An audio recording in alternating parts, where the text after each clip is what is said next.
بسم الله الرحمن الرحيم الرحمن علم القرآن خلق الإنسان علمه البيان.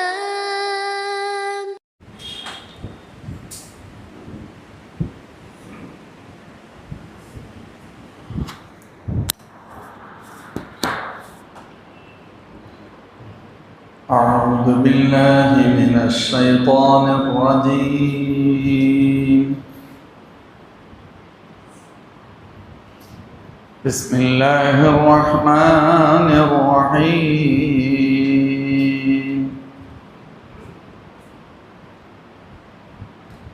إنا فتحنا لك فتحا مبينا ليغفر لك الله ما تقدم من ذنبك وما تأخر ويتم نعمته عليك ويهديك صراطا مستقيما وينصرك الله نصرا عزيزا. هو الذي أنزل السكينة في قلوب المؤمنين ليزدادوا إيمانا مع إيمانهم ولله جنود السماوات والأرض وكان الله عليما حكيما. ليدخل المؤمنين والمؤمنات جنات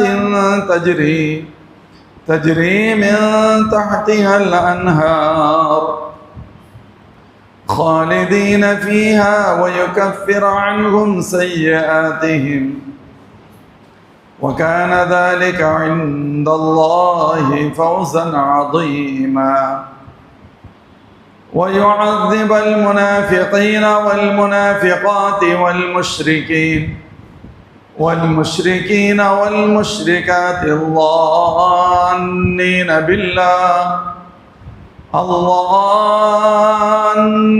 بالله ظن السوء عليهم دائرة السوء وغضب الله عليهم ولعنهم وأعد لهم جهنم وساءت مصيرا.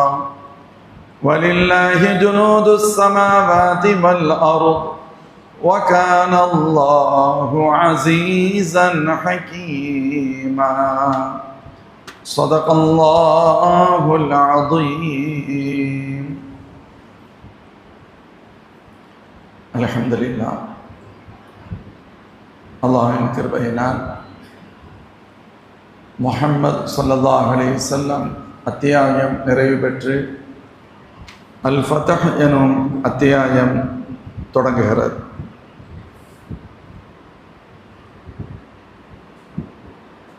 கண்ணியத்திற்குரிய முஃமின்களே, அல் ஃபத்ஹ் எனும் இந்த அத்தியாயம் 48வது அத்தியாயமாகும்.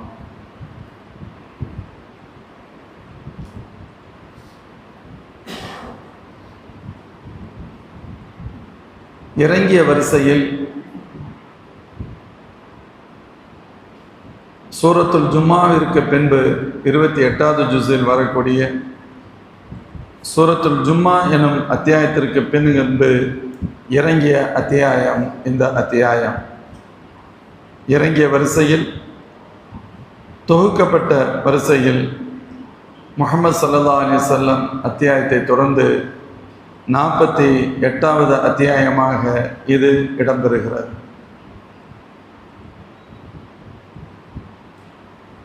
ஹிஜ்ரத்திற்கு பின்பு இறங்கிய அத்தியாயங்களில் இது ஒன்றாகும். பொதுவாக ஒவ்வொரு சூறாவும் அது ஹிஜ்ரத்திற்கு முன்பு இறங்கியதா, மக்கி வசனங்களா அல்லது மதனி என அழைக்கப்படுகின்ற ஹிஜ்ரத்திற்கு பின்பு இறங்கிய அத்தியாயமா என்று பார்க்கப்படும். அந்த வரிசையில் இந்த அல் ஃபத்ஹ் எனும் அத்தியாயம் ஹிஜ்ரத்திற்கு பின்பு இறங்கிய மதினா வாழ்க்கையில் இறங்கிய மதனி அத்தியாயமாகும். இந்த அத்தியாயம் எப்பொழுது இறங்கியது என்பதை சொல்கின்ற பொழுது ஹிஜ்ரி 6ஆம் ஆண்டு நபி ஸல்லல்லாஹு அலைஹி வஸல்லம் அவர்கள் மக்காவிற்கு உம்ராவுடைய பயணத்தை மேற்கொண்டார்கள். சுமார் 1400 சஹாபாக்களோடு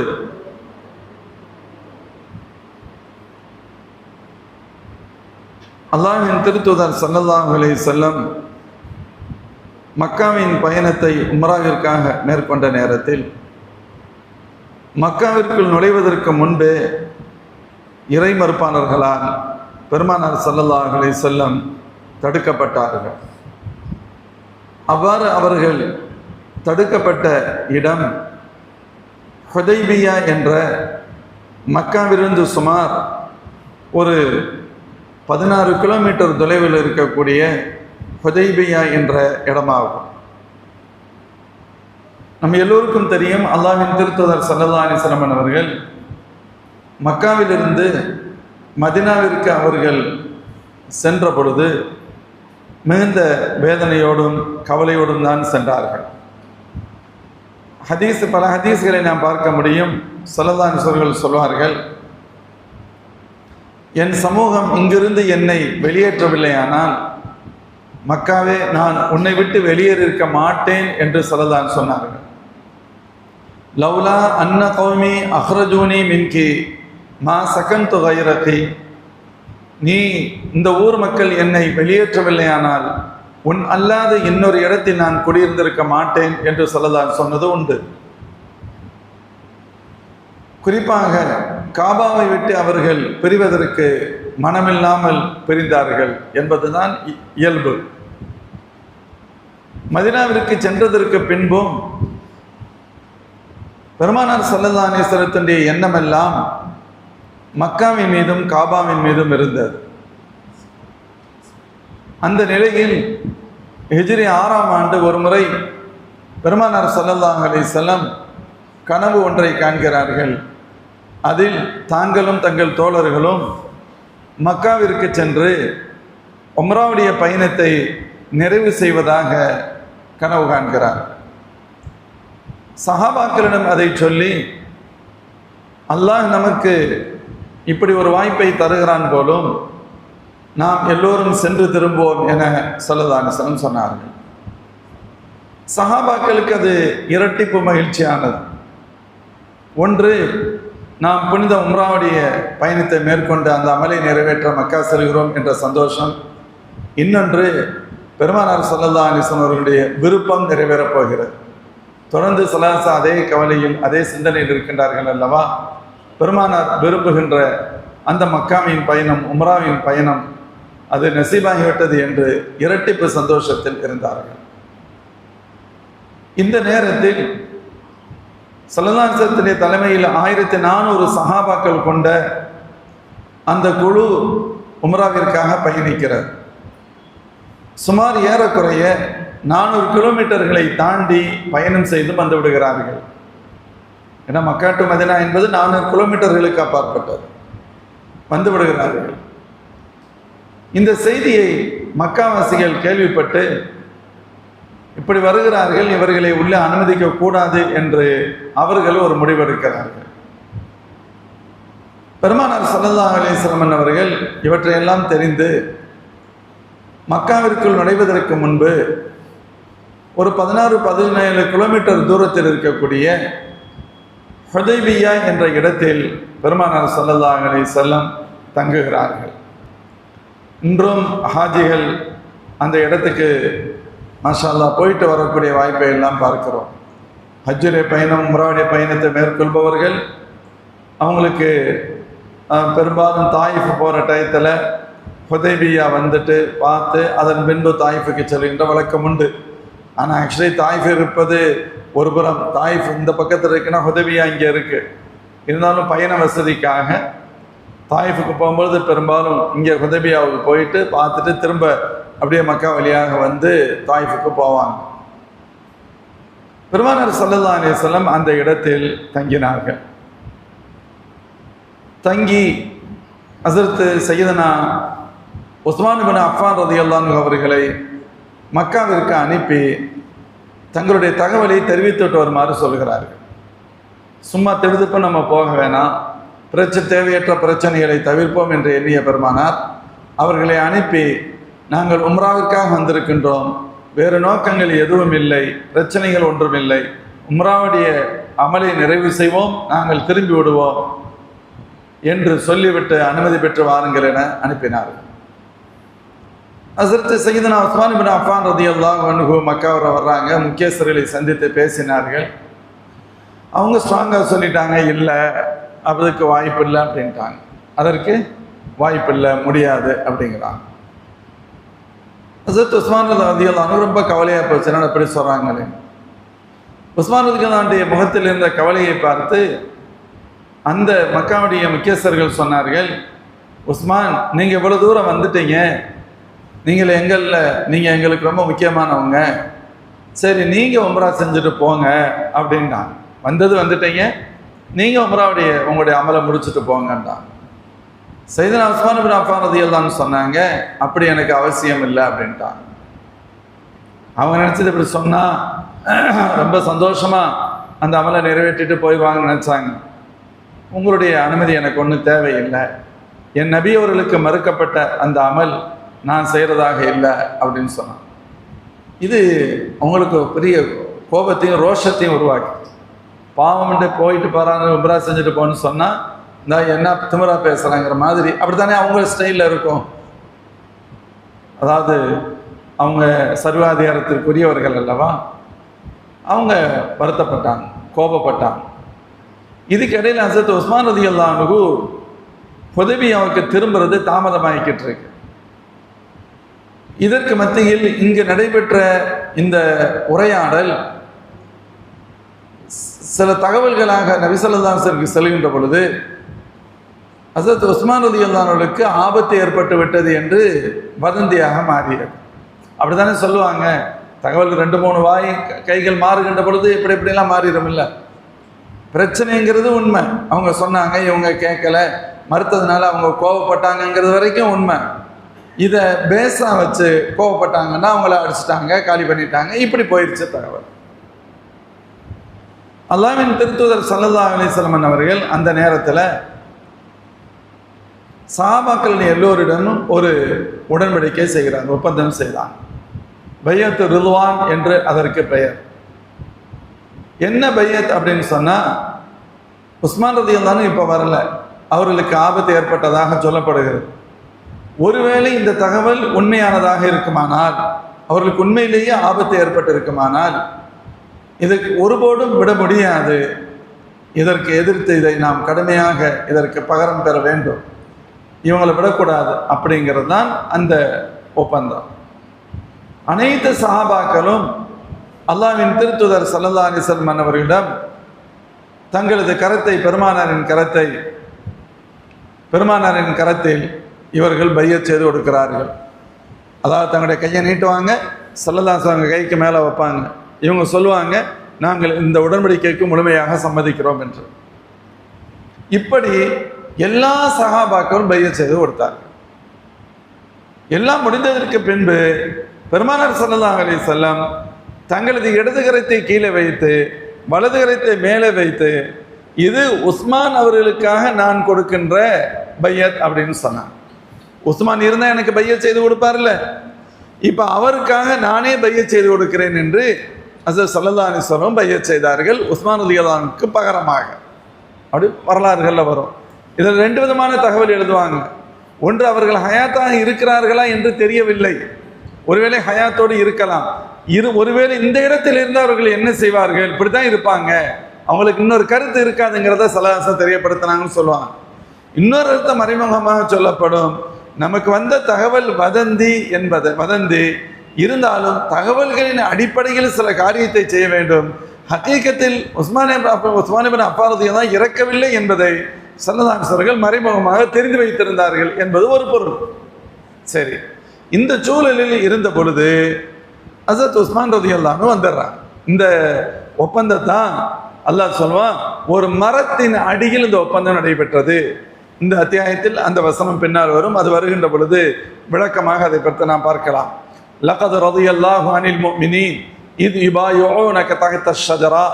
யா ரசூலல்லாஹ், அந்த மரத்திற்கு அருகில் இருந்து, மரத்தடியில் இருந்து உங்களிடத்தில் ஒப்பந்தம் செய்து கொடுத்தார்களே, அந்த உங்கள் தோழர்களான மோமின்களை அல்லாஹ் பொருந்தி கொண்டான். அப்படி சொல்லப்பட்டதால் தான் இந்த பையத்திற்கு பேர் பைஅத் ரிதுவான், இறை பொருத்தத்தை பெற்றுத்தந்த பையத் அப்படின்னு அதற்கு பெயர்.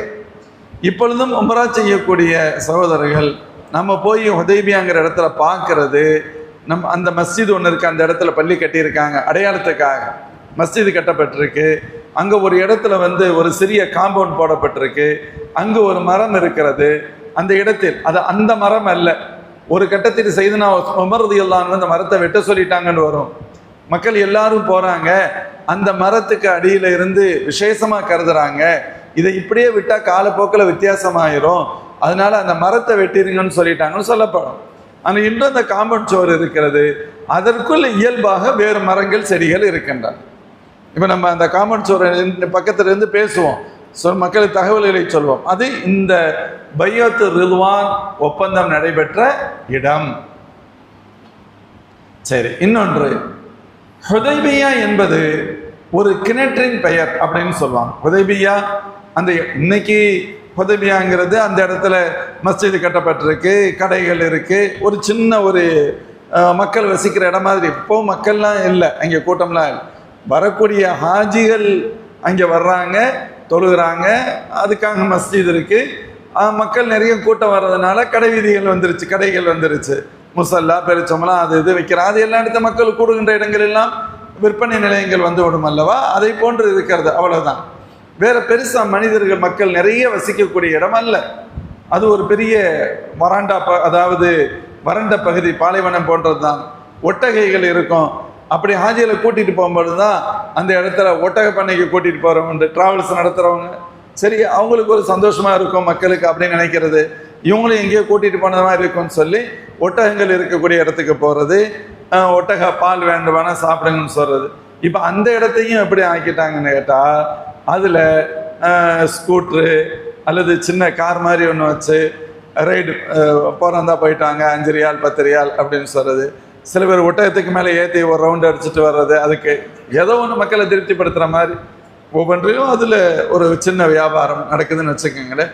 சரி, இது எல்லாம் எதுக்கு சொல்ல வர்றேன், இப்படி மனிதர்கள் பெரிய அளவில் இல்லாத இன்றும் ஒட்டகங்கள் மேய்க்கப்படுகின்ற இடங்களாக, அல்லது நம்ம ஹஜ்ஜுடைய டயத்தில் மக்கள் இப்போவும் ஆச்சரியமாக பார்ப்பாங்க, மக்காவில் எத்தனாயிரம் காரு பஸ்ஸுகள் இருக்குது, பஸ் வந்துக்கிட்டே இருக்கும், ஹாஜியில் இறங்கிக்கிட்டே இருப்பாங்க, ஏறிக்கிட்டே இருப்பாங்க. ஜியாரத்து போகிறதுக்கு பார்த்தா பஸ் வரிசையாக நிற்கும், பல்லாயிரக்கணக்கான பஸ்ஸுகள் சுற்றிக்கிட்டே இருக்கு அப்படின்னு. இதை விட பன்மடங்கு ஹஜ்ஜுடைய டயத்தில் பஸ்ஸுகள் இயக்கப்படும். அந்த பஸ்ஸுகள் எல்லாமே அதற்கென்று பணிமனைகள் நம்ம ஊரில் இருக்குமில்ல, அங்கே எல்லாம் மலையடிவாரங்கள் தானே, 2 மலைகளுக்கு மத்தியில் ஆயிரக்கணக்கான பஸ்ஸுகளை நிறுத்தியிருப்பாங்க. அது மாதிரி இடம் இந்த வழியில் போனோம் அப்படின்னு சொன்னால் பஸ்ஸுகள் நிறுத்தப்பட்டிருக்கக்கூடிய பல்வேறு டிப்போக்களை பார்க்க முடியும். பல்லாயிரக்கணக்கான பஸ்ஸுகள் நிற்கும்.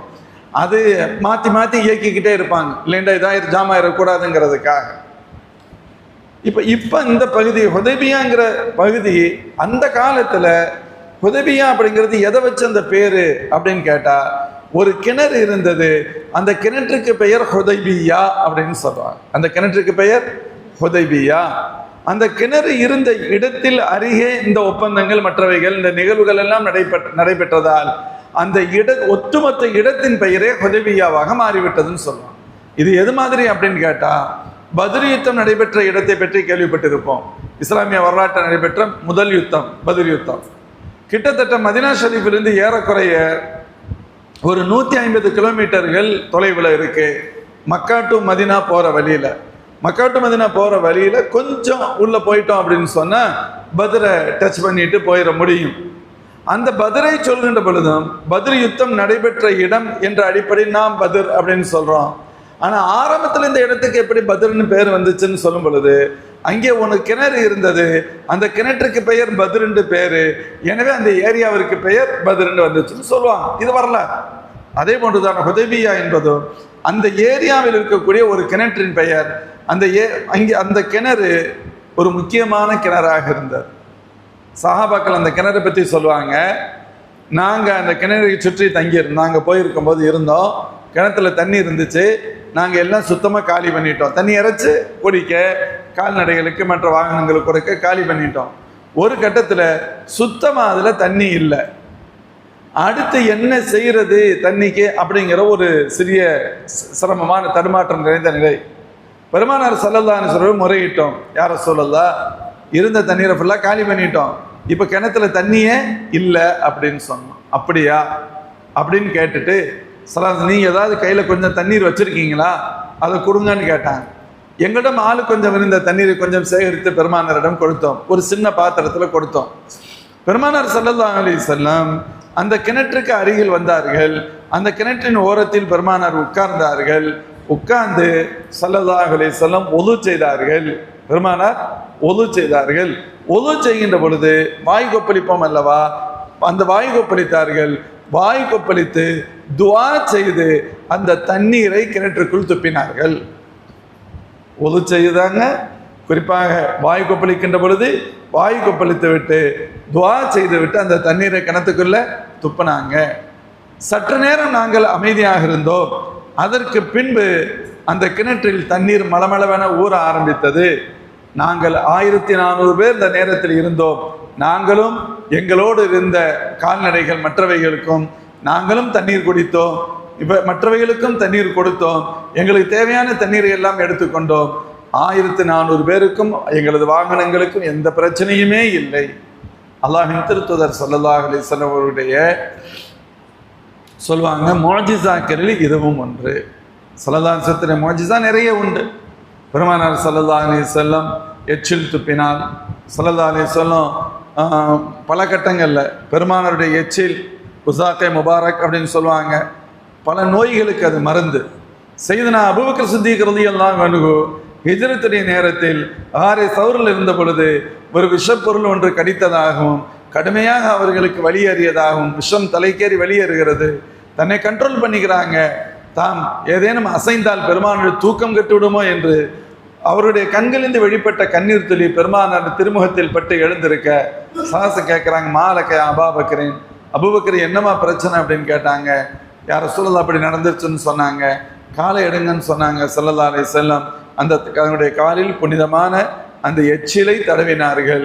உடனடியாக ஷிஃபா கிடைத்தது. வரலாறு சொன்ன ஹைபருடைய யுத்தத்தில் ஸல்லல்லாஹு அலைஹி வஸல்லம் அந்த இரவுல சொன்னாங்க, நாளை காலையில் ஒருவருடைய கையில் நான் கொடியை கொடுப்பேன். அவர் அல்லாஹ்வையும் ரசூலையும் நேசிப்பவர், அல்லாஹும் ரசூலும் அவரை நேசிக்கிறார்கள். அவர் கரத்தில் அல்லாஹ் வெற்றியை தருவான். அப்படிப்பட்ட நாளைக்கு இந்த நிகழ்வு நடக்கும். அப்படின்னா ஒருத்தர் நான் கமாண்டர் இன் சீஃப், அவர் தான் தளபதி ஆக்க போறேன். அவர் எப்படிப்பட்ட நபர்? அல்லாஹ்வும் ரசூலையும் அவர் நேசிக்கிறார், அல்லாஹ்வும் ரசூலும் அவரை நேசிக்கிறார்கள். அவர் மூலமாக அல்லாஹ் வெற்றியை தருவான். இந்த ஹதீஸ் மிக ஆச்சரியத்தை தரும். சஹாபாக்கள் எல்லோரும் மறுநாள் காலையில் பெருமானுடைய மஜ்லிஸில் கூடியிருக்கிறார்கள். ஒவ்வொருவரும் ஆசைப்படுகிறார்கள், என்னுடைய கையில் பெருமானார் கொடியை தர வேண்டும். எதுக்கு ஆசைப்படுறாங்க அப்படின்னு கேட்டா, நான் தளபதியாக நான் நியமிக்கப்பட வேண்டும், எனக்கு பெரிய பொறுப்பு வேணும், பதவி வேணுங்கிற ஆசையில இல்லை. ஸல்லல்லாஹு சொன்ன வார்த்தை முக்கியமானது. அல்லாஹ் ரசூலையும் அவர் நேசிக்கிறார், அல்லாஹ்வும் ரசூலும் அவரை நேசிக்கிறார்கள். ஃபர்ஸ்ட் பார்த்ததுல ரெண்டுல ஒன்று, சஹாபாக்கள் எல்லோருமே அல்லாஹ் ரசூலை நேசிப்பவர்கள் தான், அதுல சந்தேகமே இல்லை. ஆனாலும் அல்லாஹ்வும் ரசூலும் அவரை நேசிக்கிறார்கள் என்று ஸல்லல்லாஹு சொல்லிவிட்டார்கள் அல்லவா, அந்த ஒற்றை வரிக்காக பெருமானார் அல்லாஹ்வும் அல்லாஹ்வுடைய ரசூலால் நேசிக்கப்படுவது என்பது மிகப்பெரிய பாக்கியம் அல்லவா, அதுதானே ஒரிஜினல் அங்கீகாரம். இந்த அங்கீகாரம் கிடைக்கப்பட்ட நபர், அந்த நபர் அது நானாக இருக்க வேண்டும் என்று ஒவ்வொருவர் ஆசைப்பட்டார்கள். எல்லாத்துக்கும் அந்த விருப்பம். சையதுனா உமர் இப்னு கத்தாப் ரலியல்லாஹு அன்ஹு சொல்வார்கள், மா அஹபப்துல் இமாரத இல்லா யௌமைதின், எனது வாழ்நாளில் நான் அன்று மட்டும்தான் பதவிக்கு ஆசைப்பட்டேன் அப்படின்னு சொன்னார். நான் எப்பொழுதும் பதவியை விரும்புபவன் அல்ல, அதுக்கு ஆசைப்படுபவன் அல்ல, என்னுடைய இயல்பிலேயே நேச்சர்லேயே அது இல்லை. ஆனால் அன்று நான் பதவிக்கு ஆசைப்பட்டேன். எந்த அளவுக்கு ஆசைப்பட்டேன்? நான் சராசரியாக மக்களோடு மக்களாக நிற்காமல் எனது காலின் ஒரு பகுதியை பூமியில் ஒரு பகுதியை அழித்து இன்னொரு பகுதியை வெளியே சற்று தூக்கி என்னை உயரமாக காண்பித்தேன். நான் யாரும் தெரியாம போயிடக்கூடாதுங்கிறதுக்காக என்னவெல்லாம் பண்ணினேன். என்ன காரணம் அப்படின்னு கேட்டா, அல்லாஹின் திருத்துதர் சொன்ன வார்த்தை, அல்லாஹ் ரசூலை நேசிக்கிறார் என்பதோடு நிறுத்தாமல் அல்லாஹும் ரசூலும் அவரை நேசிக்கிறார்கள் என்று சொன்னதற்காக. ஆனால் கடைசியில் சையதுனா ரசூலுல்லாஹி ஸல்லல்லாஹு அலைஹி வஸல்லம் அறிவிக்கிறார்கள், ஐனா அலி இப்னு அபி தாலிப் அப்படின்னு அறிவிக்கிறான். ஐனா அலி இப்னு அபி தாலிப், அலி இப்னு அபி தாலிப் அவர்கள் எங்கே என்று ஸல்லல்லாஹு அலைஹி வஸல்லம் கேட்குறாங்க. அந்த கூட்டத்தில் அமைதி நிலவுகிறது. சஹாபாக்கள் ஒருவரை ஒருவர் ஆச்சரியத்தோடு பார்க்கிறார்கள். என்னுடைய பெயர் கூறப்பட வேண்டும், உடனடியாக நான் லப்பைக் என்று சொல்லிவிட்டு செல்ல வேண்டும் என்ற ஆசையில் இருக்க, ஒருவரின் பெயர் கூறப்பட்டு அவர் ஏதோ இருக்கிறேன் வந்துவிட்டேன் என்று வேகமாக பதில் சொல்வதற்கு ஆள் இல்லை. நிசப்தம், அமைதி நிலவுகிறது. ஆச்சரியமாக இருக்கிறது. ஒருவர் சொன்னார், யா ரசூலல்லாஹ், என்னுடைய தோழர் சையதுனா அலி இப்னு அபி தாலிப் ரலியல்லாஹு அன்ஹு அவர்கள் கடுமையான கண்ணோய் வாய்ப்பட்டு அவர்கள் கூடாரத்தில் இருக்கிறாங்க, வர முடியலை அப்படின்னு சொன்னாங்க. ஒரு பெயர் சொல்லப்படுகிறது, அவங்க வரவே முடியலை. ஸல்லல்லாஹு அலைஹி வஸல்லம் சொன்னார்கள், அவரை எப்படியாவது அழைத்து வாருங்கன்னு சொன்னார்கள். இவங்க போய் அவங்கள கூட்டிகிட்டு வந்துட்டாங்க. சலாசம் கேட்டாங்க, என்ன பிரச்சனை, கண்ணில் எப்படி இருக்கு? கண்ணை பார்த்தா ரத்தம் மாதிரி இருக்கு. சலாசம் என்ன செஞ்சாங்க தெரியுமா? தன்னுடைய புனிதமான முபாரக்கான உமிழ்நீரை எச்சிலை எடுத்தார்கள். அது சையதுனா அலி இப்னு அபி தாலிப் கண்களில் தடவினார்கள். சொல்லப்படுகிறது, இப்படி ஒரு நோய் தனக்கு இருந்ததா என்றே தெரியாத அளவிற்கு ஷிஃபா கிடைத்தது. இப்படி ஒரு நோய் தனக்கு இருந்ததா என்று தெரியாத அளவிற்கு ஷிஃபா கிடைத்தது. அல்லாஹ் அப்படி ஒரு ஷிஃபாவை தந்தான். பெருமானார் ஸல்லல்லாஹு அலைஹி வஸல்லத்துடைய எச்சில், பெருமானாரின் ஒவ்வொரு பகுதியும் அது பரக்கத் நிறைந்த பகுதி, அதற்கு நிகர் எதுவுமே இல்லை. இன்னொரு வரலாறு கேள்விப்பட்டிருப்போம், ஹந்தக்குடைய யுத்தம். ஹந்தக்குடைய யுத்தம் ஸல்லல்லாஹு அலைஹி வஸல்லம் குழி தோன்றதுக்கு சஹாபாக்களுக்கு இடத்தை பகிர்ந்து கொடுத்தாங்க. ஒவ்வொருவரும் தங்களுக்கு ஒதுக்கப்பட்ட இடத்தில் குழி தோண்டுகிறார்கள். ஒரு குறிப்பிட்ட நபர்களுக்கு ஒதுக்கப்பட்ட இடத்தில் பாறை வெளிப்பட்டு விட்டது. அவங்களால உடைக்க முடியலை. மண்ணா இருக்கிற வரைக்கும் அப்படியே கஷ்டப்பட்டு தோண்டிட்டு வந்துட்டாங்க. பாறை உடைச்சு பார்க்குறாங்க, அசைய மாட்டேங்குது. ஏற்கனவே பசி, பட்டினி, உணவு இல்லை, ரொம்ப பசியான நேரம். ஸல்லல்லாஹு வந்து முறையிட்டாங்க, யா ரசூலல்லாஹ், எங்களுடைய இடத்துல பாறை வந்துருச்சு, எங்களால் உடைக்க முடியலை அப்படின்னாங்க. அப்படியா, எங்கே சொல்லுங்க அப்படின்னு சொல்லிட்டு ஸல்லல்லாஹு கூடவே வர்றான். உங்கள் இடத்த காமிங்க. பெருமானார் ஸல்லல்லாஹு அலைஹி வஸல்லம் கூடவே வந்தார்கள். அந்த இடம் காண்பிக்கப்பட்டது. ஸல்லல்லாஹு அலைஹி வஸல்லம் கீழே இறங்கினாங்க. கோடாரியை கேட்டாங்க, கையில் கொடுக்கப்பட்டது. ஓங்கி அடிப்பதற்காக ஓங்கினார்கள். ஓங்குகின்ற பொழுது பெருமானாரின் உடை சற்று மேலே தூக்க ஸல்லல்லாஹு அலைஹி வஸல்லம் வயிற்றில் கல் கட்டப்பட்டிருந்தது தெரிந்தது. சஹாபாக்கள் பல பேர் கல்லை கட்டியிருந்தாங்களாம். அவ்வளவு பசி. தாங்க பசியினால கூடு விழுந்து விடக்கூடாது, நாம் குனிந்து விடக்கூடாது என்பதற்காக கற்களை கட்டி இருந்தோம். இது எங்களுக்கு பிரச்சனை இல்லை, ஆனால் பெருமானாரும் கல்லை கட்டியிருந்தார்கள். இன்னைக்கு தொண்டர்கள் கஷ்டப்படுவாங்க, தலைவர்கள்லாம் ஏசி ரூம்ல ஜாலியா ஃப்ரீயா இருப்பாங்க, அப்படித்தானே இயல்பு அது. ஸல்லல்லாஹு அலைஹி வஸல்லம் அவர்கள் வயிற்றுல கல்லை கட்டி இருக்கிறாங்க. என்ன நடக்கிறது? பெருமானாருடைய வயிற்றில் கல்லா? என்னால் ஜீரணிக்க முடியவே இல்லை. ஜாபிர் ரலியல்லாஹு சொல்றாங்க, நான் வேகமாக என் வீட்டிற்கு யாரிடம் சொல்லாமல் வீட்டிற்கு வந்தேன். என் மனைவிடத்தில் கேட்கிறேன், பெருமானாரின் நிலையை சொல்லி கேட்கிறேன், ஏதேனும் இருக்கிறதா என கேட்டேன். அவங்க தேடி கீடி பார்த்துட்டு, கொஞ்சம் போல மாவு இருக்கு, ஒரு சின்ன ஆட்டுக்குட்டி நம்ம வீட்டில் நிற்கிறதுல, என்ன செய்யலாம், நான் அந்த மாவை ரெடி பண்ணுறேன், ஆட்டுக்குட்டி அறுத்து நான் தேவையான வேலைகளை பார்க்குறேன், நீங்கள் ஸல்லல்லாஹு அலைஹி வஸல்லம் கூட 10 பேருக்கு உட்பட்ட 5லிருந்து 10 பேருக்கு உள்ள நபித்தோழர்களை வேண்டுமானா அழைச்சிட்டு வாங்கன்னு சொல்லி அனுப்புகிறாங்க. ஜாபிர் ரலியல்லாஹு வேகமாக போனால் ஆடை அறுத்து கொடுத்துட்டு அதை மட்டும் மேலோட்டமாக ரெடி பண்ணி கொடுத்துட்டு ஸல்லல்லாஹு அலைஹி வஸல்லம் கூப்பிட போயிட்டாங்க. பெருமானார் ஸல்லல்லாஹு அலைஹி வஸல்லம் போனாங்க. வரலாறுகள் அடிக்கடி கேள்விப்பட்டிருப்போம். ரகசியமாக சொன்னாங்க, யா ரசூலல்லாஹ், நீங்களும் குறிப்பிட்ட சில சஹாபாக்களும் மாறுங்கள், என் வீட்டில் சின்ன விருந்து இருக்கு அப்படின்னு சொன்னாங்க. ஹஸரத் ஸல்லல்லாஹு அலைஹி வஸல்லம் கூடியிருந்த சஹாபாக்கள் எல்லோருக்கும் பொது அறிவிப்பு செய்தார்கள், இன்ன ஜாபிரன் கது சொனாலக்கும் சுவரா, ஜாபிர் உங்களுக்கு நல்ல விருந்து ஒன்றுக்கு ஏற்பாடு செஞ்சிருக்கிறாரு, எல்லாம் சாப்பிட தயாராகுங்க அப்படின்ட்டாங்க. இவங்களுக்கு ஒரு செகண்ட் உள்ளுக்குள்ள ஒரு சின்ன ஒரு கலக்கம், என்னடா இது, மனைவி சொல்லி வேற விட்டாங்க, ஒரு 10 பேருக்குள்ள கூட்டிட்டு வாங்கண்டு, நம்ம இப்படி சொன்ன ஸல்லல்லாஹு மொத்தமாக அறிவிச்சிட்டாங்களே, சரி பெருமானார் அறிவிச்சிருக்காங்க, நம்ம என்ன செய்ய முடியும், அதில் ஏதாவது இருக்கும். ஸல்லல்லாஹு முகத்தை பார்த்தே தெரிஞ்சுருவாங்கல்ல. அடுத்து சொன்னாங்க, ஜாபீர் கவலைப்படாத, வீட்டுக்கு போ, மனைவிட்ட சொல்லு, சால்னா கொதிக்கிற சால்னா அடுப்பிலேயே இருக்கட்டும், ரொட்டியை பிணைஞ்சு வச்சிருக்கிறதோட சரி, சுட வேணாம், நான் வந்து பின்னாடி சுட்டுக்கலான்னு சொன்னான். சலாம் சொல்லி அனுப்பினார்கள்.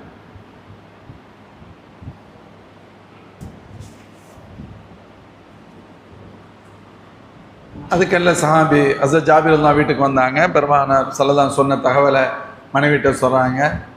அவங்க பெருசாக அலட்டிக்கிறல. நீங்கள் கரெக்டாக தானே சொன்னீங்க? ஆமாம், நான் கரெக்டாக தான் சொன்னேன். ஸல்லல்லாஹு தானே இப்படி அறிவிப்பு செஞ்சாங்க? ஆமாம், அவங்க தான் அறிவிப்பு செஞ்சாங்க. அப்போ கவலையை விடுங்கன்ட்டாங்க. ஒன்றும் பிரச்சனை இல்லை, அவங்க சொன்ன மாதிரி நம்ம செய்வோம். அதுக்கெல்லாம் ஸல்லல்லாஹு சஹாபாக்கள் வந்துடுறாங்க. ஸல்லல்லாஹு வீட்டுக்கு வந்து கேட்குறாங்க, எங்கம்மா மாவு இருக்குன்னு கேட்டாங்க. பிசையப்பட்ட மாவை காண்பிக்கப்பட்டது. பிசைந்த மாவில் ஸல்லல்லாஹு எச்சில் துப்பினார்கள். அதுக்காக இதை சொல்ல வரும். நம்ம எச்சில் துப்பினா என்ன, இருக்கிற மாவும் கெட்டு போவோம். எச்சில் துப்பினார்கள். துப்பிட்டு சொன்னாங்க ஸல்லல்லாஹு, இப்போ நீங்கள் ரொட்டி சுட ஆரம்பிங்கன்னு சொன்னாங்க. சால்னா எங்கே கொதிக்குதுன்னு கேட்டாங்க. மூடப்பட்ட சட்டி மூடி திறக்கப்பட்டது. ஸல்லல்லாஹு எச்சில் துப்பினார்கள். சொன்னாங்க, ரொட்டி சுட சுட கொடுங்க, சால்னாவை எடுத்துக்கிட்டே இருங்க, அடுப்புலேருந்து கீழே இறக்கிறாதீங்கன்னு சொன்னாங்க. அடுப்புலேருந்து கீழே இறக்கி விட வேண்டாம். ஹஸரத் ஜாபீர் ரலியல்லாஹு சொல்கிறாங்க, இப்போ கொஞ்சம் பேராக வந்து சாப்பிட்டுக்கிட்டே இருக்கிறாங்க. நாங்கள் ஃப்ரெஷ்ஷாக ரொட்டி சூடாக சுட்டு கொடுத்துக்கிட்டே இருக்கிறோம், சால்னா கொடுத்துக்கிட்டே இருக்கிறோம். எல்லாம் சாப்பிட்டு முடிச்சாச்சு. இறுதியாக நாங்கள் சாப்பிட்டோம், நாங்களும் முடித்து விட்டோம். ரொட்டியும் பாக்கி இருந்தது, பிசையப்பட்ட மாவு, சால்னாவும் அப்படியே இருந்துச்சுன்னு சொன்னாங்க. நடந்தது ஸல்லல்லாஹு அலைஹி வஸல்லம் புனித முபாரக்கான எச்சில் தான். இதற்கு மோஜிசா என்று சொல்லப்படும். நிறைய வரலாறுகள் இது மாதிரி உண்டு. இதில் ஆச்சரியப்படுறதுக்கு ஒன்றும் இல்லை. சையதுனா அபூ ஹுரைரா ரலியல்லாஹு அன்ஹு சொல்லுவாங்கல்ல, உஸ்மான் ரலியல்லாஹு ஷஹீதான நேரத்தில் எல்லாத்துக்கும் ஒரு கவலைனா எனக்கு 2 கவலை. ஏன்னு கேட்டால், பெருமானாரிடம் பிரத்யேகமான துஆவை பெற்றவர்களில் சையதுனா அபூ ஹுரைரா ரலியல்லாஹு அன்ஹு ஒருத்தர். ஒரு தடவை வந்து சொல்லுவாங்க, யார் ரசூலல்லாஹ், எனக்கு உங்கள்கிட்ட நிறைய கேட்குறேன், மறந்துடுதுன்னு சொன்னான். மறந்துடுது. ஸல்லல்லாஹு அவர்கள் கட்டி அணைத்து துஆ செய்தார்கள். சொல்லுவாங்க அபூ ஹுரைரா ரலியல்லாஹு அன்ஹு, அதற்கு அடுத்து நான் கேட்ட எதுவும் மறக்கவே இல்லை. ஏண்டா ஒரு 4-5 ஆண்டுகள் தான் ஸல்லல்லாஹு கூட அவங்க இருந்திருக்கிறாங்க மதீனாவுடைய வாழ்க்கையில். ஆனால் சஹாபாக்களில் அதிகமான ஹதீஸ்களை அறிவித்தவர்கள் அபூ ஹுரைரா ரலியல்லாஹு. அதனால சில பேர் சொல்லிக்கிட்டாங்க, இன்னும் அபூ ஹுரைரா நிறைய ஹதீஸ்களை சொல்றாரு அப்படின்னு சொன்னாங்க. அப்பதான் இவங்க சொன்னாங்க, எனக்கும் மறதி இருந்தது, நபி ஸல்லல்லாஹு அலைஹி வஸல்லம் நான் துஆ செய்யுமாறு கேட்டேன், எனக்கு பெருமானார் பிரத்யேகமான துஆ செய்தார்கள், அதற்கு அடுத்து எனக்கு மறதி என்பது ஏற்படவே இல்லை. நான் பெற்றவற்றில் ஒரு குறிப்பிட்ட பகுதியைத்தான் உங்களுக்கு சொல்லி இருக்கிறேன், இன்னொரு பகுதி இன்னும் 2 இடத்தில் சொல்லப்படாமல் இருக்கிறது. சில தகவல்களை சொன்னால் உங்களால் புரிந்து கொள்ள முடியாது, எனவே அவற்றை நான் மறைத்தே வைத்திருக்கிறேன்னு சொன்னாங்க ஹஸரத் அபூ ஹுரைரா ரலியல்லாஹு அன்ஹு. இதே அபூ ஹுரைரா ரலியல்லாஹு அன்ஹு இன்னொரு தடவை வந்தாங்க. பெருமானார் ஸல்லல்லாஹு அலைஹி வஸல்லம் சொன்னாங்க, யா ரசூலல்லாஹ், எனக்கு ரொம்ப வறுமையாக இருக்குது அப்படின்னு சொன்னாங்க. ரொம்ப வறுமை, ரொம்ப மோசமாக இருக்கு. ஸல்லல்லாஹு அலைஹி வஸல்லம் சில பேரித்தமிழங்களை, ஒரு சுருக்கு பை, பெண்கள் பை வச்சுருப்பாங்கல்ல அந்த காலத்தில், வயசானவங்க காசு வச்சுருக்கிறதுக்கு, அதை இழுத்தா வரும், அது திருப்பி அந்த நூல் மாதிரி இழுத்துட்டோம்னு சொன்னால் சுருங்கிக்கிறோம். அதுக்குள்ளே சில பேரித்தமிழங்களை ஒரு பையில் போட்டு சொன்னாங்க, அபூ ஹுரைரா, உனக்கு தேவைப்படும் போதெல்லாம் எடுத்துக்கம்மா, நீ சாப்பிடு, யாருக்கும் கொடு, பிரச்சனை இல்லை, குப்பரை கவிழ்த்துறாதுன்னு சொன்னாங்க. குப்பரை கவிழ்த்துறாது. இப்போ சொல்கிறாங்க, இந்த பையில இருந்து எடுத்து சாப்பிடுவாங்க, யாருக்கு வேண்டுமானாலும் கொடுப்பாங்க. இந்த பை உஸ்மான் ரலியல்லாஹு அன்ஹு ஷஹாதத்துடைய நேரத்தில் காணாமல் போயிருச்சு. சும்மா ஒரு தோராயமான கணக்கு பாருங்க, ஸல்லல்லாஹு அலைஹி வஸல்லம் கொடுத்தது. அப்போ பெருமானாருடைய கடைசி காலண்டு கூட வச்சுக்கலாம். அதற்கடுத்து அபூபக்கர் சித்திக் ரலியல்லாஹு 2 ஆண்டு காலம், உமர் ரலியல்லாஹு அன்ஹு 10 ஆண்டு காலம், உஸ்மான் ரலியல்லாஹு அன்ஹு 10-12 ஆண்டு காலம், ஏறக்குறைய 24 ஆண்டுகள் அதிலிருந்து பழத்தை எடுத்து சாப்பிட்டு இருக்கிறார்கள். உஸ்மான் ரலியல்லாஹு அன்ஹு ஷஹீதான பொழுதுதான் அந்த ஏற்பட்ட அந்த பதட்டத்தில், கவலையில், ஒரு மாதிரியான ஒரு சூழல் ஏற்பட்ட பொழுது இவங்களுடைய அந்த பை காணாமல் போச்சு. அதைத்தான் பின்னாடி நகைச்சுவை கலந்து துணியில் சொன்னார்கள், உங்கள் எல்லோருக்கும் அன்று ஒரு கவலை, உஸ்மான் ரலியல்லாஹு ஷஹீதானது எனக்கு 2 கவலை. அவங்க ஷஹீதானது ஒரு கவலை, என்னுடைய அந்த அற்புதமான பை காணாமல் போச்சு, நான் என்ன செய்வேன், அதை நான் தாங்கி கொண்டேன் அப்படின்னு சொல்லுவாங்க.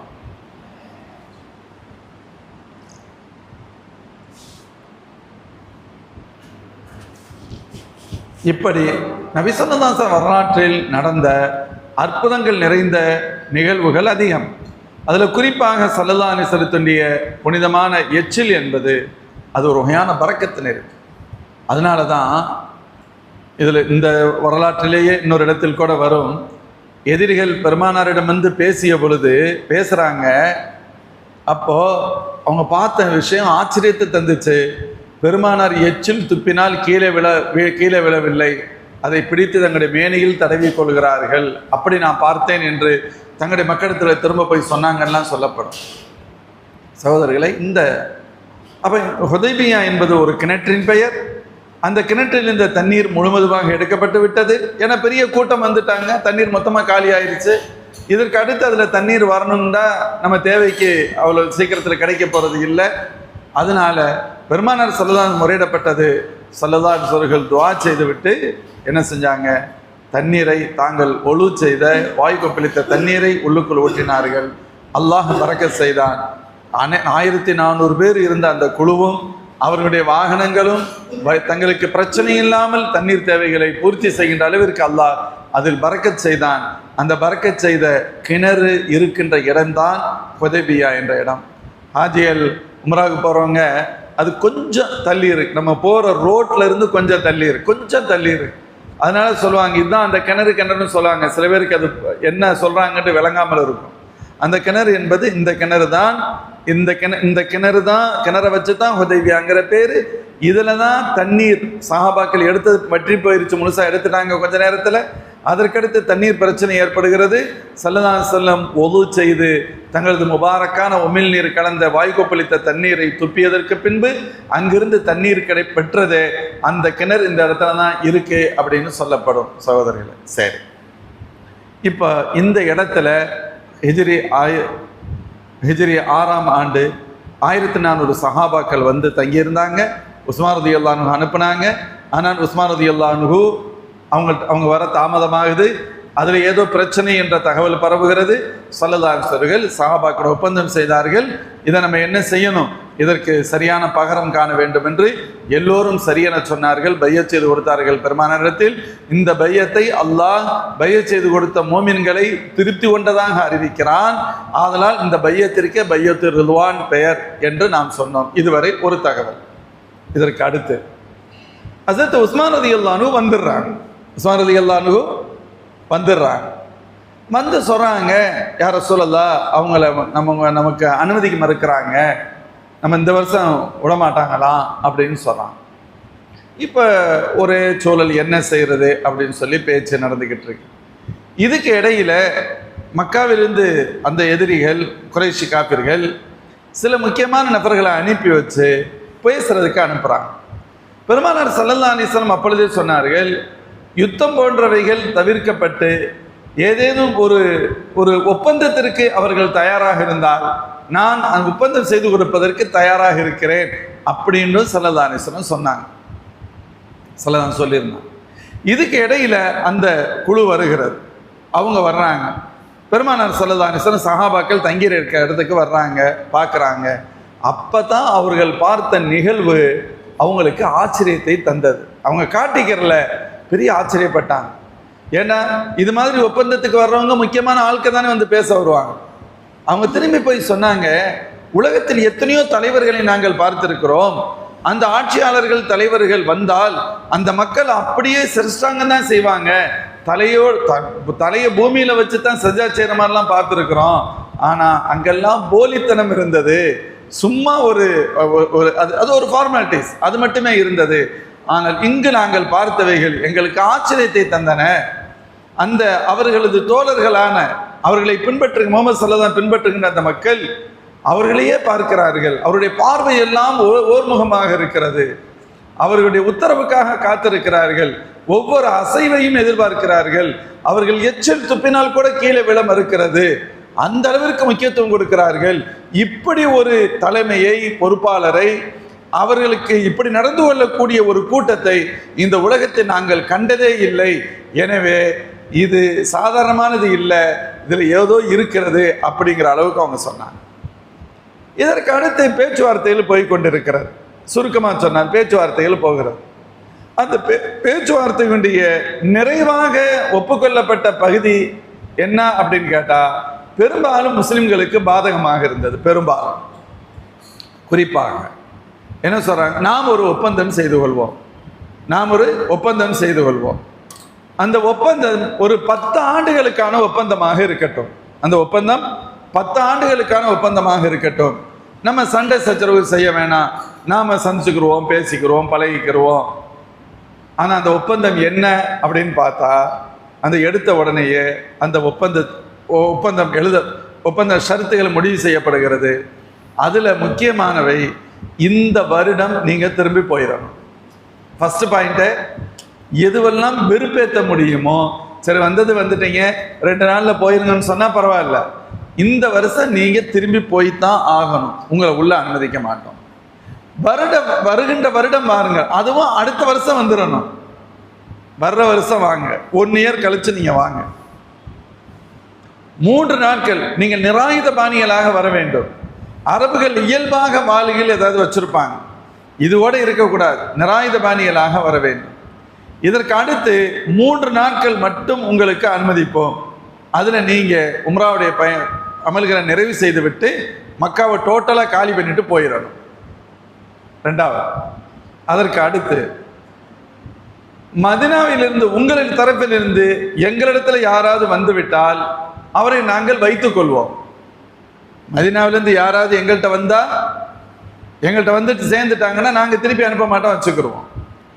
மக்காவிலிருந்து யாராவது உங்களிடத்தில் மதினாவிற்கு வந்து விட்டால் நீங்கள் எங்கள்கிட்ட திருப்பி அனுப்பணும். எப்படி இருக்கு? நேர் உள்டா. உங்கள்கிட்ட இருந்து வந்தால் நாங்கள் வச்சுக்கிறோம், எங்கள்கிட்ட இருந்து வந்தால் நீங்கள் வச்சுக்கங்கன்னு சொல்லணும். அல்லது உங்கள்கிட்ட இருந்து வந்தால் நாங்கள் திருப்பி அனுப்பி விட்டுருவோம், எங்கள்கிட்ட இருந்து வந்தால் நீங்கள் திருப்பி அனுப்பிடுங்கன்னு சொன்னால் ஈக்குவல். எங்கள்கிட்ட இருந்து வந்தால் நீங்கள் திருப்பி அனுப்பணும், உங்கள்கிட்ட இருந்து யாராவது வந்தால் நாங்கள் அவரை வச்சுக்கிடுவோம், அவரை நாங்கள் விட மாட்டோம். ஏன்னா ஆதிக்கம், சர்வாதிகாரம் செலுத்தப்பட்ட பகுதி அல்லவா. உதாரணத்திற்காக இப்படி வித்தியாசமான ஒப்பந்தங்கள், இப்படி இது கரெக்டாக போகும் பட்சத்தில் 10 ஆண்டுகள் இப்படியே நீடிக்கட்டும், அப்புறம் நம்ம பார்த்துக்கலாம் அப்படின்றது. பெருமானார் ஸல்லல்லாஹு அலைஹி வஸல்லம் சரின்னு சொல்லிடுறான். இதில் பெரிய அளவில் சஹாபாக்களில் பெரும்பான்மையினருக்கு இதில் விருப்பம் இல்லை. அப்படி என்ன இவங்களை அட்ஜஸ்ட் பண்ணணும், அப்படி என்ன தேவை இருக்கு, இப்படி ஏற்றுக்கிற வேண்டியது இல்லையே என்ற மனநிலை. குறிப்பாக ஸல்லல்லாஹு அலைஹி வஸல்லம் ஒப்புக்கொண்டுட்டாங்க. இந்த ஒப்பந்தம் எழுதப்பட்டு சைன் பண்ணப்படணும். பேச்சுவார்த்தை தான் நடக்கும். பேச்சுவார்த்தையை முடிவு செஞ்சாச்சு. இதுவே சஹாபாக்களில் பெரும்பான்மையினருக்கு விருப்பம் இல்லைன்னு சொன்னால் அவங்க ஏதோ இது கரெக்ட் இல்லைன்னு நினைக்கல, அப்படி அர்த்தம் அல்ல.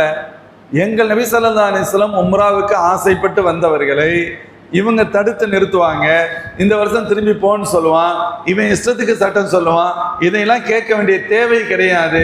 நபியை அழைச்சிட்டு வந்திருக்கிறோம், உம்ரா செய்யாமல் எங்கள் நபியை திரும்ப நாங்கள் அழைத்து செல்ல மாட்டோம் என்ற மனநிலை. அதான் அதற்கான காரணம். ஸல்லல்லாஹு அலைஹி வஸல்லம் முடிவு செஞ்சுட்டாங்க. இப்போ அடுத்த கட்டமா எழுதப்பட்டு சைன் பண்ணப்படணும். பேச்சுவார்த்தை முடிஞ்சிருச்சு, அது ப்ராப்பராக எழுதப்பட்டு அந்த சைன் பண்ணப்படணும். ஒப்பந்தம் எழுதப்பட்டுருச்சு. சையதுனா அலி இப்னு அபீ தாலிப் ரலியல்லாஹு அன்ஹு எழுதிட்டாங்க. எழுதப்பட்ட ஒப்பந்தத்தை ஒரு தடவை படிச்சு பார்க்கணும் இல்லை? இதானே. அப்போ 2 தரப்பும் உட்காந்து என்ன எழுதப்பட்டிருக்குன்னு சொல்லணும். அதில் 2 தரப்பு சைன் பண்ணணும்.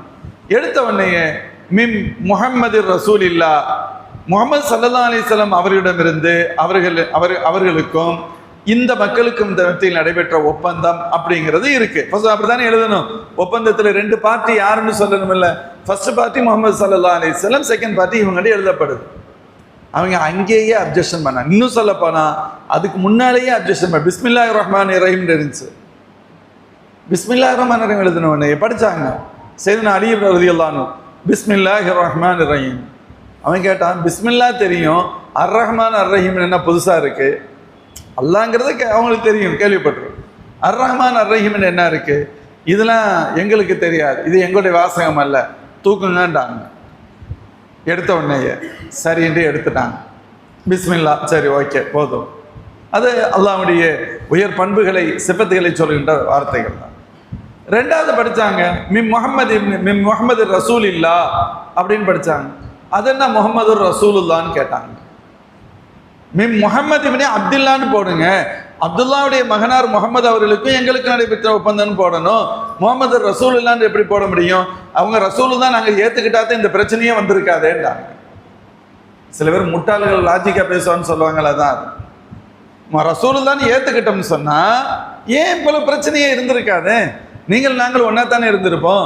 அது ஏத்துக்கிறீங்கிறதுனால தானே ப்ராப்ளம். அப்ப எங்கள்கிட்ட வந்து நீங்க எப்படி முகமது ரசூலுல்லான்னு எழுதுவீங்க? எவ்வளவு தெளிவா பேசுற மாதிரி தெரியும். முகமது அப்துல்லான்னு போடுங்க. சல்லதான் சொல்ல சரின்னு சொன்னாங்க. அலிரந்து சரிம்மா திருத்துங்கன்னு சொன்னாங்க. அலிநாயகம் சொன்னாங்க நான் கை வைக்க மாட்டேன்ட்டாங்க. என்னால எல்லாம் அழிக்க முடியாதுன்ட்டாங்க. எந்த வார்த்தையை எடுக்கணும்? ரசூலுல்லா முகமது வச்சிருப்பாங்க, ரசூலுல்லாங்கிற வார்த்தையை எடுக்கணும். நான் எடுக்க முடியாதுன்ட்டாங்க. பெருமானார் சல்லல்லாஹு அந்த கையை எந்த இடம் சொல்லுங்கன்னு சொன்னாங்க. சல்லல்லாஹு அழித்தார்கள். அதற்கடுத்து இப்னு அப்துல்லான்னு எழுதப்பட்டது. இப்படி ஒரு வித்தியாசமான ஒப்பந்தமும் முஸ்லிம்களை சூடேற்ற மாதிரியான ஒரு தகவல். அல்லாஹ்வின் திருத்தூதர் ஸல்லல்லாஹு அலைஹி வஸல்லம் அவர்கள் இந்த ஒப்பந்தம் நடந்து கொண்ட விதம், அது எழுதப்பட்டது, அது எழுதப்படும் பொழுது இவங்க கொடுத்த மறுப்புகள், அது கடைசியில் ஃபைனல் செய்யப்பட்டு சைன் ஆயிடுச்சு, முடிஞ்சிருச்சு. ஜஃபல் மேட்ரு முடிஞ்சிருச்சு. இப்போ என்ன செய்யணும் அப்படின்னு கேட்டால் ஸல்லல்லாஹு அலைஹி வஸல்லம் சொல்கிறாங்க, குர்பானிக்காக ஆடுகளை கொண்டு வந்திருப்போம், இவற்றை இங்கே குர்பானி கொடுத்து விட்டு, சட்டம் அதுதான், உம்ராவிற்காக நாம் புறப்பட்டு சென்று யாராம் போயிட்டோம், முடியலைன்னு சொன்னால் குர்பானியை கொடுத்துட்டு மொட்டை அடிச்சுட்டு திரும்பிடணும். அதனால் நாம் குர்பானியை நிறைவேற்றி விட்டு நம்முடைய ஹதியை கொடுத்து விட்டு நம்ம மொட்டை அடிச்சுட்டு போயிடலாம் அப்படிங்கிறாங்க. இப்போ தான் சஹாபாக்கள் தங்களுடைய மன கஷ்டத்தை வெளிப்படுத்துகிறாங்க. நான் சொன்னேன்ல, பல பேருக்கு இது பிடிக்கலைன்னு சொல்லி. எப்படி வெளிப்படுத்துறாங்க? கம்மண்டு இருக்கிறாங்க, ஒன்றும் பேசலை.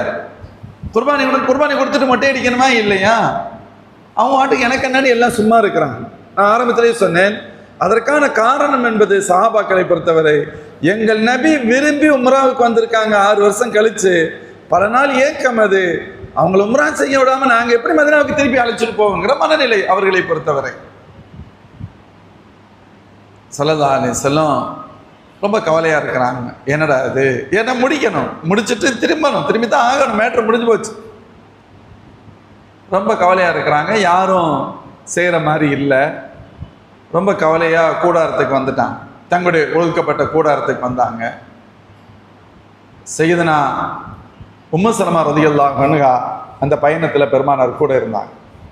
ரொம்ப அறிவாளிகளில் 2 பேர், சையதுனா ஆயிஷா சித்திகா ரலியல்லாஹு அன்ஹா அவர்களும் சையதுனா உம்மு சலமா ரலியல்லாஹு அவங்களும் பெரிய நல்ல ஸ்காலர். அவங்க அறிவிச்ச ஹதீஸுகளும் அதிகம். உம்மு சலமா ரலியல்லாஹு அன்ஹா நபி ஸல்லல்லாஹு அலைஹி வஸல்லம் கேட்டாங்க, யார் ரசூலல்லாஹ் ரொம்ப கவலையாக இருக்கீங்களே, என்ன பிரச்சனைன்னு கேட்டாங்க. இல்லை ஒன்றும் இல்லை, ஏதோ இருக்குது, நீங்கள் சொல்கிறாந்தா சொல்லலாம், எங்களுக்கு ஏதாவது தெரிஞ்சால் சொல்லுவோம்ல அப்படின்னு சொன்னாங்க. ரொம்ப பணிவாக பேசுவாங்க. அவங்களுடைய நிக்கா நடந்த வரலாறு ஒரு பெரிய ஆச்சரியம் அடைந்த வரலாறு.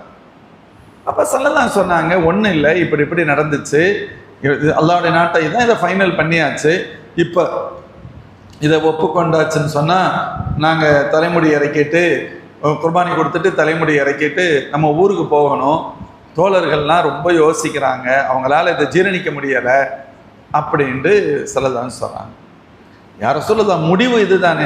ஆமாம்மா, முடிவு இது தான், அதில் ஒன்றும் பண்ணுறதுக்கு வேலையெல்லாம் இல்லை.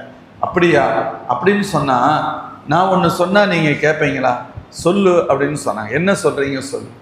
ஒன்றும் இல்லையா, இது எனக்கு தெரிஞ்சு பெரிய விஷயமா தெரியலை, நீங்கள் உங்கள் ஆடை குர்பானி கொடுத்துருங்க, அறுத்துருங்க, நீங்கள் முடி எடுக்கிற கூப்பிட்டு உங்கள் தலையை நீட்டுங்க, முடி எடுக்க சொல்லுங்கள், நீங்கள் பாருங்களேன் அப்புறம் என்ன நடக்குது அப்படின்டா.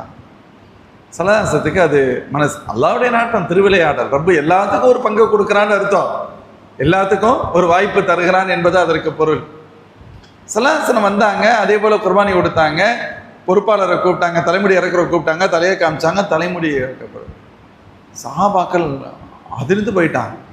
ஆஹா, நம்ம ஓவராக நடந்துட்டோமோ, நம்ம கொஞ்சம் அல்லாஹ்வின் நமக்கு கவலை இருக்கலாம், பெருமை. இப்போ நம்மளோட ஒருத்தர் சண்டை போடுறாரு, இப்போ என்ன செய்வோம், சண்டை போடுறாங்க அப்படின்னு சொன்னால் நமக்காக 4 பேர் வந்து பேசுவாங்க, சண்டை போடுவாங்க. சின்ன பிள்ளைங்க இளைஞர்களாக இருந்தால் கோவப்படுவோம், ஏய் சும்மா இருங்கப்பா அப்படின்னு சொல்லுவோம். சும்மா இருன்னு சொன்னாலும் கேட்க மாட்டாங்க, சண்டை போடுவாங்க. அதுக்கு அர்த்தம் நம்ம சொல்ல கேட்கல மதிக்கலைங்கிற அர்த்தம் அல்ல, நம் சார்பாக அதை விட முடியாது என்பது அவருடைய எண்ணம். இதுக்கு பெயர் முஹப்பத்தே தவிர மறுத்தல் என்பது பொருள் அல்ல. நான் புரிகிறதுக்காக சொல்லுவேன். இதேதான் சஹாபாக்களின் அன்றைய நிலை. யாராவது ஒருத்தன் தப்பா மிஸ்யூஸ் பண்ணிடக்கூடாது, சலாசம் சொல்லியே கேட்கலையா சஹாபாக்கள், இப்படி சில பேர் மடத்தனமா பேசுறதுக்கு ஒரு கூட்டம் வரும், அதற்கு அது பொருள் அல்ல.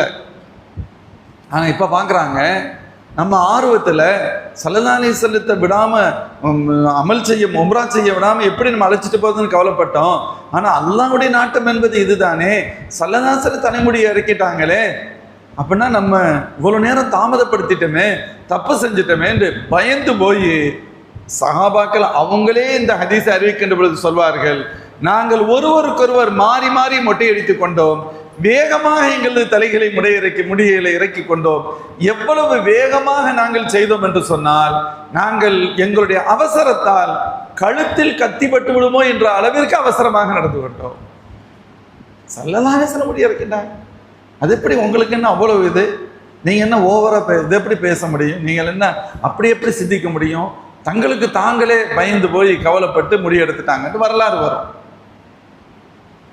அப்ப செய்தினா மூசர் மருதியெல்லாம் சொன்ன ஆலோசனை எவ்வளவு பெரிய ஆலோசனைன்னு பாருங்க. இது ஒரு பக்கம். இதுக்கு இடையில இந்த முடியெடுப்பதற்கின்ற நிகழ்ச்சி நடப்பதற்கு முன்னால் சஹாபாக்கள் வருத்தப்பட்டாங்க, அமைதியா இருந்தாங்கன்னு சொல்றோம் இல்ல. இந்த கட்டத்துல எல்லோரும் அமைதியாக இருந்தார்கள். ஒரே ஒரு நபர் மட்டும் கஷ்டப்பட்டு தைரியத்தை வரவழைத்து பெருமானாரிடம் வந்து பேசினார்கள். அப்படி பேசியவர்கள் சையதுனா உமர் இப்னு கத்தாப் ரலியல்லாஹு அன்ஹு. அந்த சூறாவை தொடங்குறதுனால ஹுதைபியாவோட வரலாற்றை ஷார்ட்டா சொல்லிட்டு கடகட நம்ம ஆயத்துக்கு போக முடியும். சையதுனா உமர் ரலியல்லாஹு அன்ஹு பெருமானாரிடம் வந்தார்கள்.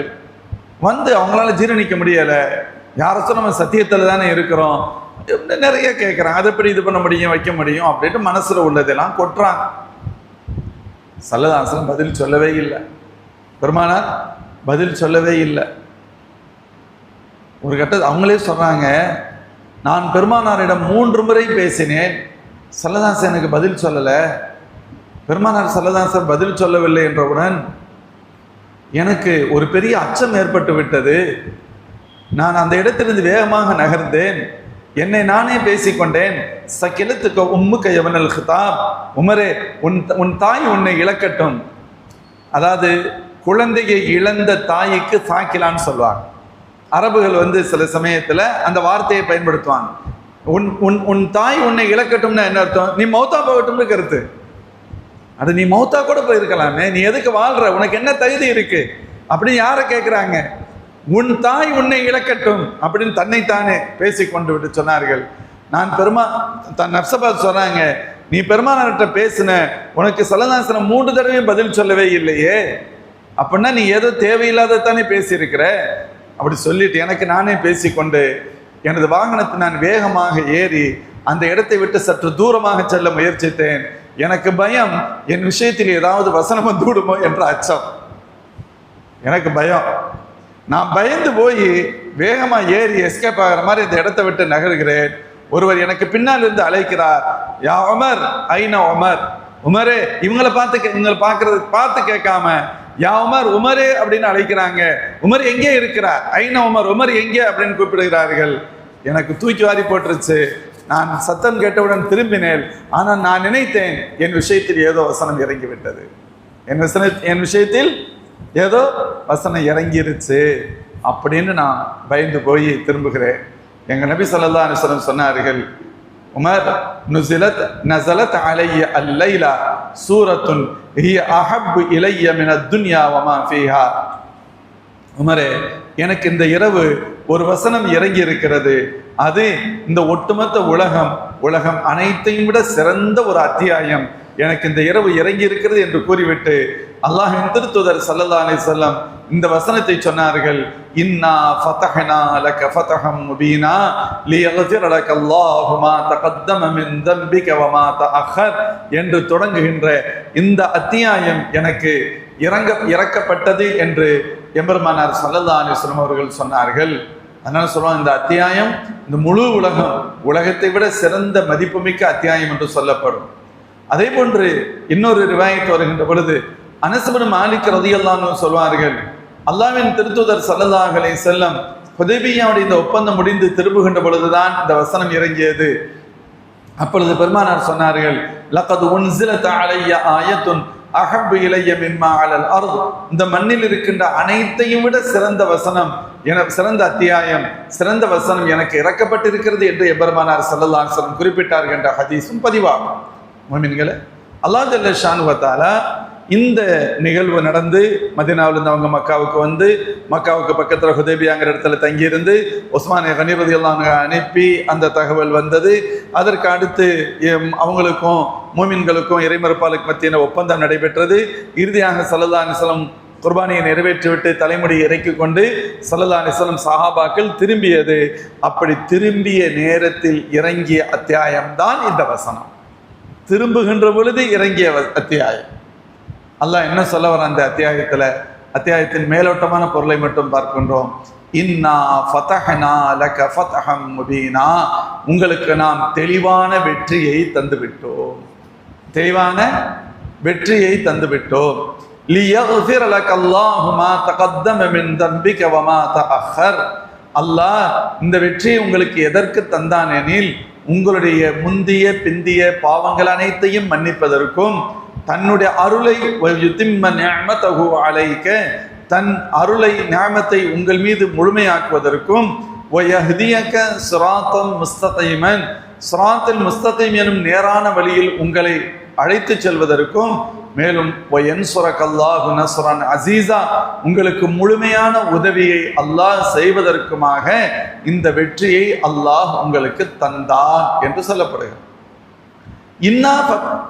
ஹுதைபியா உடன்படிக்கை முடிந்து திரும்புகின்ற பொழுது இறங்குகின்ற வசனம், அந்த வசனத்தில் என்ன சொல்லப்படுது? இன்னா ஃபதஹ்னா லக ஃபத்ஹம் முபீனா, இந்த தெளிவான வெற்றியை உங்களுக்கு நாம் தந்தோம். ஃபத்ஹ் என்பதற்கு நிறைய பொருள்கள் உண்டு. திறத்தல் என்பது ஒன்று, வெற்றி என்ற அர்த்தம் ஒன்று, பல வார்த்தைகள் உண்டு. வெற்றிங்கிற அர்த்தமும் உண்டு. இப்போ கூட நீங்கள் சென்னை தீவுத்திடலுக்கு பக்கத்தில் அந்த மெமோரியல் வார்னு சொல்லுவாங்க, போர் நினைவு சின்னம் இருக்கல், அதில் அரபியில் அந்த வார்த்தை எழுதப்பட்டிருக்கு. அல் ஃபத்ஹ்ங்கிற வார்த்தை எழுதப்பட்டிருக்கு. ஃபத்ஹ் என்று சொன்னால் வெற்றி என்ற அர்த்தம். ஃபத்ஹுக்கு வெற்றி என்பது பொருள். திறத்தல், ஓப்பனிங் ஃபங்க்ஷன் அப்படின்னு சொல்கிறோம்ல, அதுக்கும் ஃபத்ஹ்ங்கிற வார்த்தை பயன்படுத்துவாங்க. அதற்காகத்தான் அல்ஹம்து சூராவுக்கு பேர் சூரத்துல் ஃபாத்திஹா. ஃபத்ஹ் என்பது வேர் சொல், ஃபாத்திஹா என்பது அந்த வினையாளனின் பெயர் சொல் அப்படின்னு சொல்கிறாங்க. அந்த செயலை யார் செய்கிறார்களோ அவர்களுக்குரிய சொல். ஃபாத்திஹா அப்படிங்கிறது திறப்பு அத்தியாயம், துவக்க அத்தியாயம் என்ற அடிப்படையில் அந்த அல்ஹம்து சூராவிற்கு சூரத்துல் ஃபாத்திஹா என்ற பெயர் உண்டு. இங்கே வெற்றி என்ற அர்த்தத்தில் இந்த வசனம் பயன்படுத்தப்படுகிறது. உங்களுக்கு தெளிவான வெற்றியை நாம் தந்துவிட்டோம். செய்தனா இப்னு மஸ்ஊத் ரலியல்லாஹு அன்ஹு போன்றவர்கள் சொல்வார்கள், நீங்கள் எல்லாம் இந்த வசனம் ஃபத்ஹை மக்காவை குறிக்கிறது என்று கருதுகிறீர்கள், ஆனால் எங்களை பொறுத்தவரை அது ஹுதைபியாவுடைய உடன்படிக்கையை குறிக்கிறது என்று நாங்கள் கருதுவோம் என சொல்வார். உங்களுக்கு தெளிவான வெற்றியை தந்தோம் என்று சொன்னால் ஹிஜ்ரி 8 தெளிவான வெற்றி கிடைத்தது, ஃபத்ஹை மக்கா கிடைத்தது. பெரும்பாலும் மக்கள் வெளிப்படையான வெற்றி என்பது ஃபத்ஹை மக்கா தம்முடைய கைக்கு கிடைத்ததை சொல்வார்கள். ஆனால் சஹாபாக்களாகிய நாங்கள் அதை ஹுதைபியாவுடைய உடன்படிக்கையை சொல்லுவோம் அப்படின்னு சொல்றாங்க. ஹுதைபியாவுடைய உடன்படிக்கையை தான் இப்படி சொல்லப்படுகிறது. காரணம் என்ன அப்படின்னு கேட்டா, மக்காவுடைய வெற்றி ஹிஜ்ரி 8 கிடைத்தது என்று சொன்னால் அதற்கு திறவுகோலாக அமைந்தது ஹுதைபியாவுடைய உடன்படிக்கை தான். ஹுதைபியாவுடைய உடன்படிக்கை தான். அதான் சொல்லுவாங்க, விட்டு கொடுத்தவர்கள் கெட்டு போவதில்லை, அல்லாஹ் அதில் பரக்கத்தை வச்சிருப்பான். கண்டிப்பாக நம்ம இன்னைக்கு கௌரவம் பிரச்சனைன்னு பார்த்து பிரச்சனைகளுக்கு மேலே பிரச்சனைகளை கூட்டுறோம் இல்லை. சில சமயங்களில் பெருந்தன்மையாக நடக்கின்ற பொழுது அல்லாஹுடைய பேருதவி கிடைக்கும் என்பதற்கு ஹுதைபியா மிக முக்கியமானது. ஏன்னா உடன்படிக்கைன்னு வந்துட்டாலே ஒரு அட்ஜஸ்ட்மெண்ட் இல்லாமல் எந்த உடன்படிக்கையும் செய்ய முடியாது. அவங்க இருக்கிற இடத்துல நூல் பிடிச்ச மாதிரி நிற்கணும் அப்படின்னு சொன்னா அது உடன்படிக்கை அல்ல, முடியாது. அப்படி ஒரு உடன்படிக்கையை ஃபைனல் பண்ண முடியாது. ஒருத்தருக்கு ஒருத்தர் விட்டு கொடுத்தல அட்ஜஸ்ட்மெண்ட் இருக்கணும். இங்கே பெருமானார் ஸல்லல்லாஹு அலைஹி வஸல்லம் விட்டு கொடுத்தார்கள், அல்லாஹ் அதற்கு பகரமாக பெரிய பகரத்தை கொடுத்தார். வரலாறு சொல்லும், ஸல்லல்லாஹு அலைஹி வஸல்லம் பெருமானார் ஸல்லல்லாஹு அலைஹி வஸல்லம் சாதாரணமானவர்களா? ஒமா யன்திகு அனில் ஹவா இன் ஹுவ இல்லா வஹீ யூஹா. என் நபி பேசுவதெல்லாம் வஹியை தவிர்த்து வேறொன்றும் பேச மாட்டார். அப்போ அது எப்படி சாதாரணமாக எடுத்துக்கிற முடியும்? சலாசன் ரொம்ப தூர நோக்கோடு இது பண்ணாரு. ஹுதைபியாவுடைய நேரத்தில் யார் மாதிரி ஆட்கள்லாம் இருக்காங்கன்னு கேட்டால், காலித் இப்னு வலீத் ரலியல்லாஹு அன்ஹு போன்றவர்கள்லாம் ஆப்போசிட் பார்ட்டியில் இருக்கிறாங்க. முஸ்லிம்களுக்கு தேவையில்லாத இழப்புகள் ஏற்பட்டு விடக்கூடாது என்பது நபி ஸல்லல்லாஹு அலைஹி வஸல்லம் எண்ணம். இன்னும் 10 ஆண்டுகள் இந்த ஒப்பந்தம் செய்யப்படுகிறது. அதுக்கு இடையில ஒரு நல்ல ரிலேஷன்ஷிப் கிடைக்கும். நம்மளை எதிரியா பார்த்துக்கிட்டு இருக்காங்க, நம்ம யாரு அவங்க யாருன்னு தெரிஞ்சிடும். அப்ப மக்களுடைய உள்ளங்கள் ஈர்க்கப்படும். இப்படியெல்லாம் ஸல்லல்லாஹு அலைஹி வஸல்லம் கூட்டி கழித்து கணக்கு பார்த்து தான் இந்த ஒப்பந்தத்திற்கு சரி என சொன்னார்கள். ஆனா இவ்வளவு தூரம் ஸல்லல்லாஹு அலைஹி வஸல்லம் எந்த கட்டத்திலும் ஒப்பந்தத்தை மீறியதில்லை. ஒப்பந்தத்தை மீறுவதை பெருமானார் அனுமதிப்பதே இல்லை. ஆனால் மக்காவாசிகள் ஒப்பந்தத்தை மீறி நடந்து கொண்டார்கள். ஆதலால் ஹிஜ்ரி 8ஆம் ஆண்டு சஹாபாக்கள் மக்காவை நோக்கி வந்தார்கள். அல்லாஹ் எந்த சிரமமின்றி மக்காவை அவரிடத்தில் ஒப்படைத்தார். சொல்லுவாங்க, 8இல் தெளிவான வெற்றி ஃபத்ஹ் மக்கா கிடைத்தது என்றாலும் கூட அந்த மக்காவுடைய வெற்றிக்கு அடிப்படை காரணமாக இருந்தது ஹுதைபியாவுடைய உடன்படிக்கை தான். ஹுதைபியாவுடைய உடன்படிக்கை தான். எனவே உங்களுக்கு தெளிவான வெற்றியை தந்தோம் என்று சொல்வது ஹுதைபியாவுடைய உடன்படிக்கை தான் என்று நாங்கள் கருதுவோம் என மூத்த சஹாபாக்கள் குறிப்பிடுகிறார்கள். இந்த வசனம் இறக்கப்பட்டதே அந்த ஹுதைபியாவுடைய உடன்படிக்கை முடிந்து பெருமானார் ஸல்லல்லாஹு அலைஹி வஸல்லம் குர்பானி கொடுத்து தலைமுடியை இறக்கிவிட்டு சஹாபாக்களோடு அங்கிருந்து மதீனாவை நோக்கி திரும்புகின்ற பொழுதுதான், திரும்பிய இரவில் தான் இந்த வசனம் இறக்கப்பட்டது. சையதுனா உமர் இப்னு கத்தாப் ரலியல்லாஹு அன்ஹு கூப்பிட்டு ஸல்லல்லாஹு அலைஹி வஸல்லம் சொன்னாங்க, இந்த உலகத்தை விட சிறந்த வசனம் எனக்கு கிடைச்சிருக்கு அப்படின்னு சொன்னாங்க. இன்னொரு ரிவாயத்துகள்ல வரும், ஸல்லல்லாஹு அலைஹி வஸல்லம் ஒரே ஒரு வார்த்தை மட்டும் சொன்னார்கள். உமர் ரலியல்லாஹு அன்ஹு முழுசா பேச விட்டாங்க. ஸல்லல்லாஹு அலைஹி வஸல்லம் எல்லா வகையிலும் மிக உயர்ந்தவர்கள் அல்லவா, மக்களுடைய மனதை முழுமையாக அறிந்தவர்கள். பேசுறாங்க, நல்ல எண்ணத்துல பேசுறாங்க, கவலையில பேசுறாங்க, வேதனையில பேசுறாங்க. பேசுறவங்களை தடுக்கவே கூடாது. பேசி முடிக்கட்டும்னு ஸல்லல்லாஹு அலைஹி வஸல்லம் விட்டாங்க. முழுசா சொல்லி முடிச்சாங்க. 2-3 தடவை சொல்லி முடித்தார்கள். பெருமானார் ஸல்லல்லாஹு அலைஹி வஸல்லம் வரி வரியாக பதில் சொல்லவில்லை. ஆனா ரசூலுல்லாஹ்னு சொன்னாங்க. எப்படி சொன்னாங்க? நான் அல்லாஹ்வுடைய ரசூல் உமர் அப்படின்னு. அவ்வளவுதான், அல்லாஹ்வுடைய ரசூல், அவ்வளவுதான் சொன்னாங்க. அது உமர் ஆடி போயிட்டாங்க, ஆஹா தப்பு செஞ்சுட்டமே, அப்பதான் பயந்து போயிட்டாங்க. ஆனாலும் ஸல்லல்லாஹு அலைஹி வஸல்லம் அவங்க வெறுமனே கூட்டிட்டு போறதுக்கு இப்பவும் மனசு வரல. பெருமானாரிடம் கேட்ட அத்தனை கேள்விகளையும் சற்று தூரத்தில் இருந்து அபூபக்கர் நான் இடத்தில் போய் கேட்கிறார். இங்க நடந்த பேச்சு தெரியாதவர்களுக்கு அங்கே போய் கேட்கிறாங்க, என்ன இப்படி நடக்குது? நம்ம சத்தியத்துல தானே இருக்கிறோம், வைக்கிறோம், இதை எப்படி ஏத்துக்கிட்டு போக முடியும்? நபி அவர்களை சும்மாவா திருப்பி கூட்டிட்டு போக முடியும்னு நிறைய பேசினாங்க. அவங்களும் பேச விட்டாங்க. இப்ப ஸல்லல்லாஹு அலைஹி வஸல்லம் ஜெராக்ஸ் மாதிரி அபூபக்கர் நாயகம் எல்லாம் பேச விட்டாங்க. பேசி முடிச்சுட்டு பேசுறதுக்கு வார்த்தைகளே இல்லை. உமர் நாயகம் அப்படியே அமைதியா நிக்கிறாங்க.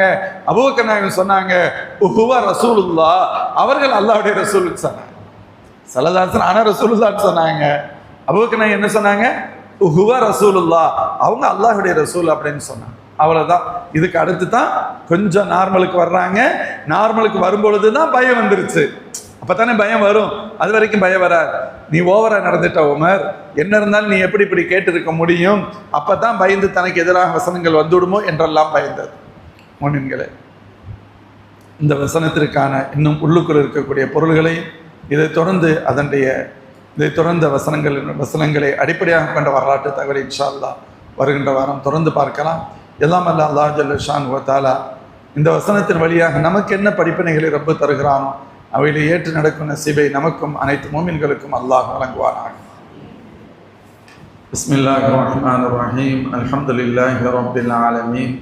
ஹம்தன் யுவாஃபி நிஅமஹு வ யுகாஃபி மஸீதா வஅஃபு அன்னா யா கரீம் யா ரஹீம் யா அல்லாஹ்.